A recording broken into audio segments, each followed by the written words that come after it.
it was this man who stood tall, and he was in the big body na talagang kinailangan nitong koponan ng JJV Lucky Sun here in the tournament as our lakas player of the game ay walang iba kundi si James Smith, who finished with a double-double of 15 points and 11 rebounds. Bago ang lahat, James, congratulations for your second straight victory dito sa ating torneo.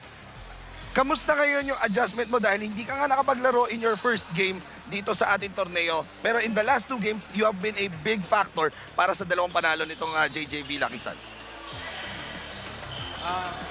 Kasi itong mga taga-Bukawi, yung iba dyan, mga kasama ko na dati sa sa paglalaro, kaya hindi ako na masyadong nahihirapan na sa kanila.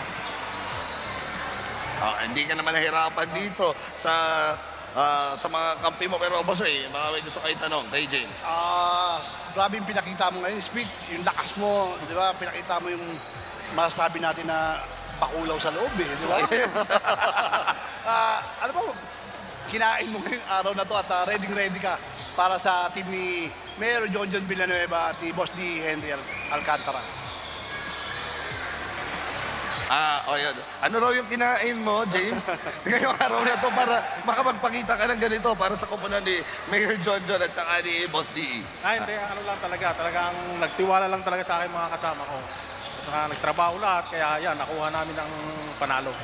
Well, James, again, you have been a major factor in this last 2 wins nitong JJV Lucky Sun. Bigyan kita ng chance para batiin lahat ng mga nanonood sa inyo, family mo, at syempre lahat ng mga taga-Bukawi, Bulacan. Go ahead, James. Hi sa mga taga-Bukawi, at saka kay Mayor John Villanueva, salamat. Kay Boss Henry Alcantara, mga taga-Kabuyaw, Laguna, binabati ko rin sa yung asawa ko. Alam ko nanonood ka sa anak ko, si Brianna. Yun lang po. Yes, and once again, our Sinag lakas player of the game natin, James, we thank you very much.